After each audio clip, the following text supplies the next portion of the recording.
NTR, Nivetha Thomas, రాశి ఖన్నా జంటగా బాబీ దర్శకత్వంలో రూపొందుతున్న సినిమా జై లవకుశ. ఈ సినిమా ఫస్ట్ లుక్ టీజర్ ను నిన్న సాయంత్రం చిత్ర యూనిట్ విడుదల చేసింది. టీజర్ లో పరిచయమైన జై రోల్ కి అభిమానులతో పాటు సినీ ప్రేక్షకులు సైతం జై కొడుతున్నారు.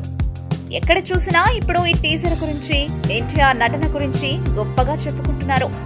అంతేకాదు, టీజర్ విడుదలైన తొలి 100 నిమిషాల్లోనే 1,00,000 లైక్స్ వచ్చాయంటే టీజర్ ఎలా ఉందో అర్థం చేసుకోవచ్చు.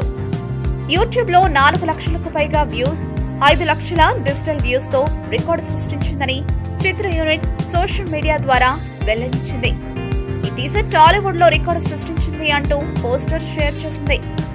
ఈ చిత్రంలో ఎన్టీఆర్ జై, లవ, కుశ అనే 3 పాత్రల్లో నటిస్తున్నాడు.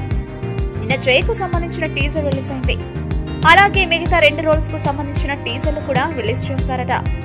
దసరా పండుగను పురస్కరించుకుని చిత్రాన్ని సెప్టెంబర్ 21న ప్రేక్షకుల ముందుకు తీసుకురావాలని నిర్ణయించారు. సినిమా సూపర్ హిట్ కాకపోయినా బాగానే ఉంది. యాజ్ ఎ పూజారి జూనియర్ ఎన్టీఆర్ అంటే అల్లు అర్జున్ కొంచెం స్టైలిష్ గా ఉంటాడు. సో అలాంటి మూవీసే సెట్ అవుతాయి అనమాట. ఇలా పంతులు లాగా ఇలా సెట్ కాకుండా